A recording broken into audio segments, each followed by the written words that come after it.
नमस्कार दोस्तों, स्वागत है आप सभी लोगों का हिंदी की ऑनलाइन क्लास में। दोस्तों, यूके ट्रिपल एससी ने जो अपनी आधिकारिक साइट पर जो हिंदी का सिलेबस दिया हुआ है, एक बारी मैं थोड़ा डिस्कस करना चाहता हूं आपके साथ इसे, क्योंकि काफ़ी चीज़ें हम पढ़ा चुके हैं और कुछ चीज़ें छूटी भी हैं। तो सबसे पहले आप देख सकते हैं यहाँ पे फर्स्ट में दे रखा है हिंदी एवं हिंदी भाषा के प्रकार, हिंदी भाषा का विकास। तो ये जो पहला चैप्टर है उससे संबंधित है और इससे क्वेश्चन हमेशा आते हैं और ये हमने कंप्लीट करा दिया है। यानी हिंदी के जो यूके ट्रिपल एससी के किसी भी एग्ज़ाम में बेसिक कोर्स है उसका जो सिलेबस आयोग ने दिया है उसके अनुसार जो पहला है हिंदी एवं हिंदी भाषा का विकास, ये हमने कंप्लीट कर दिया है। उसके बाद अगर बात करें दोस्तों तो यहाँ पर लिखा है लिपि एवं वर्णमाला, देवनागरी लिपि का विकास, देवनागरी लिपि के गुण दोष आदि, ये हम पढ़ चुके हैं, है ना, ये भी हो चुका है। ओके, उसके बाद यदि हम बात करें हिंदी वर्तनी, हिंदी वर्तनी। अब दोस्तों हाँ, इससे बीच में एक चीज़ और आपको दिख रहा है स्वर और व्यंजन, ये हम पढ़ चुके हैं अच्छे से, ठीक है, जहाँ हमने वर्णमाला वाला पढ़ा। लेकिन हिंदी वर्तनी, अब दोस्तों वर्तनी वाला तो मैं आपको होने को वैसे एक दिन बता दूंगा, लेकिन फिर भी इतना इम्पोर्टेंट नहीं है कि शुद्ध वर्तनी में, क्योंकि इतने सारे एग्जाम्पल होते हैं, मैं आपको क्या क्या जो लिखाऊंगा पॉसिबल नहीं है। लेकिन अगर मैं बात करूं विराम चिन्ह, इसमें से मैं आपको ज़रूर पढ़ाऊँगा। विराम चिन्ह है और वो मेरी जिम्मेदारी है, वो मैं आपको पढ़ाऊँगा, ठीक है। ओके, चलिए आगे बात करते हैं शब्द रचना, वर्ण, एक सेकेंड, हाँ, शब्द रचना में बात करेंगे हम लोग। वर्ण की अगर हम बात करें तो वर्ण हम पढ़ चुके हैं। अक्षर, प्रत्यय, उपसर्ग, ये हमने दोनों नहीं पढ़े हैं अभी, ठीक है। उपसर्ग प्रत्यय मैं आपको पूरी क्लास दूंगा इसकी। संज्ञा, सर्वनाम, क्रिया, पद, लिंग, वचन, ये सब हो चुके हैं। खास तौर पर देखिए दोस्तों विशेषण भी हो चुका है। अलंकार मैंने आपको अभी नहीं पढ़ाए हैं, ये मैं आपको पढ़ाऊँगा।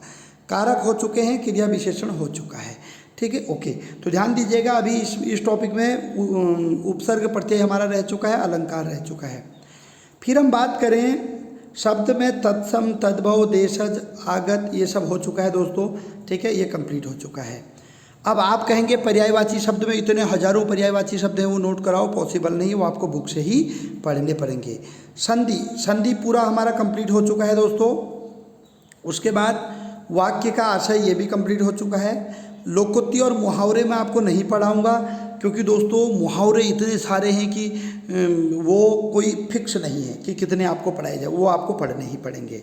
उसके बाद अगर हम बात करें यहाँ पर दोस्तों, जो हर एग्जाम में दिक्कत आ रही है, पत्र लेखन। तो दोस्तों इस बार हमारी ये कोशिश है कि हम आपके लिए नोट्स यहाँ से लाएँ, पत्र लेखन, टिप्पण, प्रारूप, विज्ञप्ति, ये सब, ठीक है। जन संचार एवं हिंदी कंप्यूटर, जो ये एक आध क्वेश्चन आ जाता है, वो सब भी हम पूरा कराएंगे। लेकिन सबसे बड़ा टॉपिक क्या है दोस्तों? सबसे बड़ा टॉपिक है हिंदी साहित्य का सामान्य परिचय। सामान्य परिचय का मतलब क्या हुआ कि आप अक्सर एग्जाम में देखते हो, जैसे वन विभाग के पेपर में आपने देखा था, मन्नू भंडारी पर एक क्वेश्चन आया था, सूर्यकांत त्रिपाठी निराला की एक रचना पूछी गई थी, कुकुरमुत्ता के लेखक कौन है करके, ठीक है, उससे पहले पेपरों में भी देखा गया था। तो यहाँ पर आयोग ने कुछ करीब 15-20 राइटरों के नेम दिए हुए हैं, जैसे देखिए कबीर, तुलसी, मीरा, रसखान, जयशंकर प्रसाद, निराला, सुमित्रानंद पंत, माखनलाल चतुर्वेदी, मुक्तिबोध, मंगलेश डबराल, राजेश जोशी। फिर ऐसे ही गद्य में लिखे हुए हैं राहुल शास्कित्यायन, हजारी प्रसाद द्विवेदी, प्रेमचंद महादेवी वर्मा, शिवानी, पीताम्बर दत्त बर्थवाल, हरिशंकर परसाई, शैलेश मटियानी, मनोहर श्याम जोशी, मनु भंडारी और शेखर जोशी। तो दोस्तों ये जो राइटर हैं, आप ध्यान दीजिएगा, कभी भी इन्हीं कवियों की रचनाओं में से आपके लिए क्वेश्चन आता है। तो सबसे इम्पोर्टेंट हमारे लिए क्या बन जाता है कि क्यों ना मैं आपको ये बड़ा पोर्शन पढ़ा दूँ, ठीक है। तो इसी बात को ध्यान में रखते हुए मैंने आज की क्लास आपके लिए बनाई हुई है, जो इसी पर बेस है। तो इस आज की क्लास का नाम क्या है कि मतलब अगर आप इस क्लास को अच्छे से पढ़ लेते हैं, आगे इसको हम कंटिन्यू करके पूरा कंप्लीट कर देते हैं, तो आपका हिंदी में 2 नंबर तो फिक्स हो गया। हर पेपर में 1 या 2 क्वेश्चन हर पेपर में आता है और वो कठिन भी आता है, ठीक है। तो आज हम जो पढ़ने वाले हैं दोस्तों, साहित्य की रचनाएं पढ़ने वाले हैं, यानी हिंदी साहित्य में जो रचनाएं हुई हैं। जैसे एकदम से आपको क्वेश्चन आ गया कि उर्वशी के लेखक कौन है, या आपको आ गया कामायनी के लेखक कौन है। तो दोस्तों वो रचनाएं कहाँ से आती हैं, जो ये दिए गए कवि हैं इन्हीं से रचनाएं हर बार पूछता है। तो शुरुआत करते हैं दोस्तों आज साहित्य की रचनाएं टॉपिक में। हम सबसे पहले पढ़ेंगे शेखर जोशी के बारे में। दोस्तों पूरा जीवन परिचय पढ़ेंगे क्योंकि एग्जाम में कुछ भी पूछा जा सकता है। तो शेखर जोशी के बारे में सर्वप्रथम हम पढ़ना चाहेंगे। जन्म जो था उनका 10 सितंबर 1932 में हुआ था, औलिया गांव अल्मोड़ा में। ठीक है, तो अब आपको एग्जाम में क्वेश्चन ऐसे तो बनेगा नहीं औलिया गांव, आपको क्वेश्चन ऐसे बन सकता है कि शेखर जोशी का जन्म स्थान था या है, तो अल्मोड़ा, चंपावत, पिथौरागढ़ ऐसे ऑप्शन आ जाएंगे। सही आंसर होगा अल्मोड़ा। ठीक है, उनकी सबसे पहली कहानी जो थी वो थी कोशी के घटवार।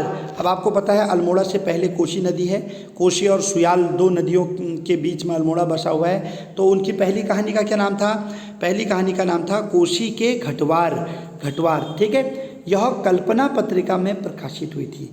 और उनकी अन्य रचनाएं क्या थी दोस्तों? उनकी अन्य रचनाएं थी, सबसे इम्पोर्टेंट है दाजू। दाजू रचनाएं थी, दाजू का मतलब कुमाऊनी में बड़ा भाई होता है। नौरंगी बीमार है रचना थी, हलवाहा, एक पेड़ की याद और प्रथम साक्षात्कार, ये इनकी रचनाएं थी। ठीक है, चलिए आगे और समझते हैं। भारतीय सेना में भी अच्छे पद पर वो रहे थे दोस्तों। उन्होंने 12वीं के बाद EME ज्वाइन कर ली थी, इंजीनियरिंग जो कोर होती है आर्मी की, और भारतीय सेना में रहे। तो कभी कभी एग्जाम में ऐसे भी आ सकता है आपको, शेखर जोशी का मूल संबंध किससे था?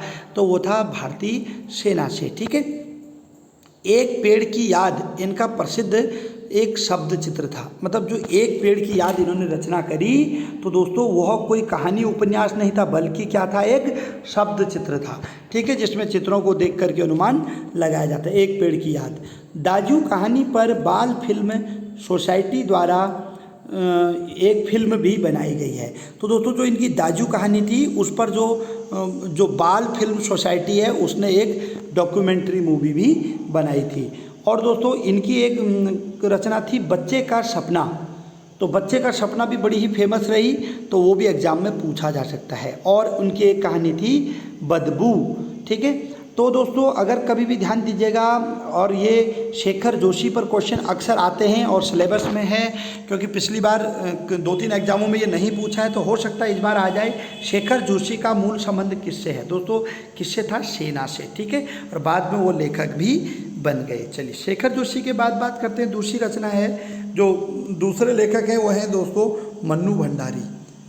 ये मन्नू भंडारी पर क्वेश्चन दोस्तों 2017 में पूछा गया था, 18 में भी पूछा गया था। उसके बाद 2020 में वन विभाग के पेपर में, फॉरेस्ट गार्ड के पेपर में यहाँ से क्वेश्चन आ गया था। ठीक है, तो इनका जो जन्म था दोस्तों 3 अप्रैल 1939 को हुआ था मंदसौर मध्य प्रदेश में। ठीक है, लेकिन इनके जो पूर्वज थे वो उत्तराखंड के थे, इसलिए फेमस है। ठीक है, इनके पिता का नाम था सुख संपत राय, और मन्नू भंडारी का जो बचपन का नाम था वो था महेंद्रा कुमारी। सबसे इम्पोर्टेंट बात क्या है दोस्तों? मन्नू भंडारी न केवल उत्तराखंड के परिप्रेक्ष्य से बल्कि भारत के हिंदी साहित्य में एक महत्वपूर्ण नाम है। तो इसलिए ध्यान दीजिएगा, यहाँ से एक इम्पॉर्टेंट क्वेश्चन बनता है, मन्नू भंडारी का वास्तविक नाम या बचपन का नाम क्या था? महेंद्रा कुमारी था। ठीक है, चलिए कहानी संग्रह इनकी कौन कौन सी थी दोस्तों? कहानी संग्रह है एक प्लेट सैलाब, दोस्तों बहुत फेमस है, कई बार एग्जाम में आ चुका है। मैं हार गई। तीसरा है दोस्तों तीन निगाहों की एक तस्वीर, वेरी इंपॉर्टेंट है। चौथी रचना है, जो कहानी है वो है आंखों देखा झूठ। आंखों देखा सच तो बोलते हैं ना, आंखों देखा झूठ। और 5वां है यही सच है। तो दोस्तों ये 5 तो उनकी कहानी रचना थी। और प्रमुख उपन्यास जो था दोस्तों, ये मैंने आपको बता दूं पिछले साल के नोट से हैं। पिछले साल ये नोट्स मैंने बनाए थे 15 अगस्त के बाद, और पिछले साल भी ये नोट्स पढ़ाए थे। तो दोस्तों जिसने पिछले साल एक कक्षाएँ ली थी तो उनको देखो कितना बेनिफिट हुआ था। प्रमुख उपन्यास है आपका बंटी, और दूसरा उपन्यास है 1 इंच मुस्कान। और दोस्तों ये जो आपको दिखाई दे रहा है आपका बंटी, ये क्वेश्चन आ गया था फॉरेस्ट गार्ड के पेपर में, लेकिन घुमा के पूछा था। वहाँ ये पूछा था कि आपका बंटी जो रचना है वह क्या है? कहानी है कि उपन्यास है कि निबंध है? तो सही आंसर क्या था? उपन्यास। अगर लेखक पूछा जाता तो मन्नू भंडारी, तो हो सकता है इस बार लेखक पूछ ले, ध्यान दीजिएगा। नाटक भी उन्होंने कुछ लिखे हैं दोस्तों। नाटक कौन कौन है? बिना दीवारों के घर, दूसरा नाटक है महाभोज, और दोस्तों मन्नू भंडारी को 2008 में व्यास सम्मान पुरस्कार दिया गया। वेरी इंपॉर्टेंट है, ध्यान दीजिएगा, ठीक है। और दोस्तों यही सच है, ऊपर मैंने आपको बताया ना कि उनकी कहानी थी यही सच है, तो इस पर एक फिल्म बनी जो एक उनकी, तो एग्जाम में डायरेक्ट क्वेश्चन आ सकता है कि यही सच है रचना किसने लिखी। तो मन्नू भंडारी की एक कहानी थी, उस पर एक मूवी भी बनाई गई बॉलीवुड में, जिस मूवी का नाम था रजनीगंधा, बड़ी फेमस रही, ठीक है। तो यूट्यूब पर आप देख सकते हैं। आपका बंटी पर आधारित एक धारावाहिक भी चला था, और यह धारावाहिक, यह जो आपका बंटी जो होता था वह किस पत्रिका में प्रकाशित होता था? धर्मयुग पत्रिका में। आपको एग्जाम में ऐसे भी पूछा जा सकता है कि आपका बंटी जो धारावाहिक था वो किस में प्रकाशित होता था? धर्मयुग पत्रिका में। तो ध्यान दीजिएगा, मन्नू भंडारी से रिलेटेड बहुत सारे इंपॉर्टेंट क्वेश्चन यहाँ पर हमने आपको दिए हैं। आगे बात करते हैं दोस्तों मनोहर श्याम जोशी। दोस्तों लगातार 2-3 सालों से मनोहर श्याम जोशी पर क्वेश्चन पूछे जा रहे हैं। फॉरेस्ट गार्ड में नहीं पूछा गया, वहाँ मन्नू भंडारी पर क्वेश्चन पूछा गया। तो दोस्तों वहाँ पे जो राइटरों के नेम मैंने आपको दिखाए थे, उन्हीं पर मैं आपको रचनाएं यहाँ पर बताने की कोशिश कर रहा हूँ। जन्म दोस्तों 9 अगस्त 1933 ईस्वी में अजमेर राजस्थान में हुआ था, ठीक है। ये भी बहुत इंपॉर्टेंट क्वेश्चन है, उत्तराखंड के थे लेकिन उनका जन्म कहाँ हुआ था? अजमेर राजस्थान में। 2005 में साहित्य अकादमी पुरस्कार मिला था उन्हें। दोस्तों बहुत बड़ी बात होती है साहित्य अकादमी पुरस्कार मिलना। और दोस्तों किस रचना को मिला था? क्याप रचना को। दोस्तों मनोहर श्याम जोशी की रचनाओं को हल्के में मत लेना, उत्तराखंड के शान, उत्तराखंड के गौरव है मनोहर श्याम जोशी। तो इनकी रचनाएं अक्सर एग्जाम में पूछ ली जाती हैं। तो इनकी रचना थी एक क्याप, ठीक है। तो क्याप को जो है 2005 में साहित्य अकादमी पुरस्कार मिला था। और दोस्तों शरद जोशी सम्मान भी उन्हें दिया गया था 1994 में। चलिए आगे बढ़ते हैं, उनके कौन कौन से उपन्यास थे? दोस्तों नोबेल जो उनके थे उपन्यास, पहला था कसब। अब दोस्तों अभी क्याप भी हमने पढ़ा ना, वो क्या था? कसब और क्याप एक साथ आए थे, बताएंगे अभी। उपन्यास था कसब। फिर दूसरा है नेताजी कहिन, कुरु कुरु स्वाहा, क्या हाल है चीन के, बातों बातों में, क्याप, और मंदिर घाट की पौड़ियाँ, मंदिर घाट की पौड़ियाँ। दोस्तों एक चीज़ आपको फिर बताता हूँ, परीक्षा वाणी में मनोहर श्याम जोशी के बारे में सब कुछ चीज़ें दे रखी हैं। तो मनोहर श्याम जोशी पर भी क्वेश्चन अक्सर पूछ लिया जाता है। कसब, नेताजी कहिन, कुरु कुरु स्वाहा, क्या हाल है चीन के, बातों बातों में, क्याप, और मंदिर घाट की पौड़ियाँ। तो ये उनके उपन्यास थे। कभी कभी ऐसे आ जाएगा कि क्याप जो था उसके लिए साहित्य अकादमी पुरस्कार मिला था, वह क्या था? दोस्तों उपन्यास लिखेंगे, ठीक है। चलिए धारावाहिक, दोस्तों उनका धारावाहिक जो था हम लोग, वो दूरदर्शन पे आता था, बहुत ही फेमस धारावाहिक रहा हम लोग, ठीक है। तो 1982 में ये दूरदर्शन पर शुरू हुआ था और पुराने लोगों को आज भी याद है हम लोग धारावाहिक। मुंगेरी लाल के हसीन सपने बहुत ही फेमस धारावाहिक रहा, ये भी इन्होंने ही लिखा था। कक्का जी कहिन, हमराही और गाथा, ये सब रचनाएं किसकी हैं? मनोहर श्याम जोशी की हैं। दोस्तों 30 मार्च 2006 को उनका निधन हो गया। तो दोस्तों आज हमने ये 3 राइटरों के बारे में, 3 कवियों के बारे में पढ़ा।